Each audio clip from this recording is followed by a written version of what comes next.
It was a sign of reconciliation between the Mau Mau fighters and the British government. Leader of Mau Mau war veterans, Githuwa Kahengeri, emphasized the reason for the occasion. And so the matter was finally settled out of court, with Britain Foreign Secretary William Hague at the House of Commons in London accepting that the British government was at fault. The British government recognises that Kenyans were subject to torture and other forms of ill treatment at the hands of the colonial administration. A compensation package of 2.6 billion shillings will be given to the 5,228 claimants of the Mau Mau war veteran group who sued the British government over torture during the colonial period.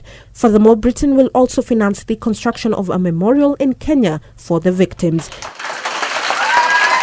The amount translates to about 500,000 Kenya shillings for each claimant. If you remove the lawyer's fee, each will get an average 300,000 Kenya shillings. Many would label this as being insufficient, but for the directly affected, that is not where the buck stops. Sisi Mau Mau War Veterans Association waliopeleka kesi hii Ulaya, tumekubali kile ambayo serikali ya Uingereza imetoa.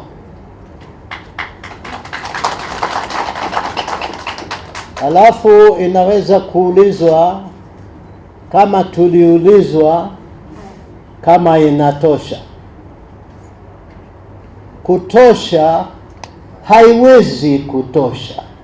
However, the financial compensation and regret seems like the furthest the British government will go, having refused to take any liability. The British government does not accept liability in these cases, and that indeed has been at the centre of some of the legal arguments in this case, and the court, the High Court in London, did not find liability either. The £19.9 million is the final settlement according to the British government. Furthermore, a thorough scrutiny had been done to identify those who had been tortured and avoid compensation to those not affected. It is, however, not the end for the Mau Mau war veterans, as now they are expecting the Kenyan government to compensate them as well. Kwa hivyo walioko hapa waende waambie serikali ya kwamba sisi tumemaliza na Waingereza. Sasa tutapinduka pande ya pili,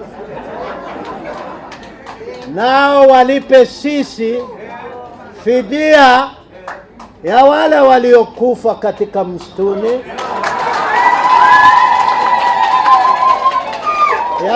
ya wale waliokufa katika village emergency, ya wale watoto ambao walikosa shule, na ya wale watoto vile vile walikufa katika emergency village. Na wawape sisi kitu moja ya muhimu katika maisha yetu na katika muhimu katika vita vyetu vya Mau Mau, kichaka. The trip to the UK by the Mau Mau war veterans has finally bore its fruit. The British government has announced its regret and even given compensation to these veterans. But for them, it is not about the money, but the fact that the British government has actually seen it fit to give this regret to them. They are now calling on the Kenyan government to compensate them in terms of land. We're yet to see how that will go. Reporting for JSO at 7, I am MELLINE Myendo.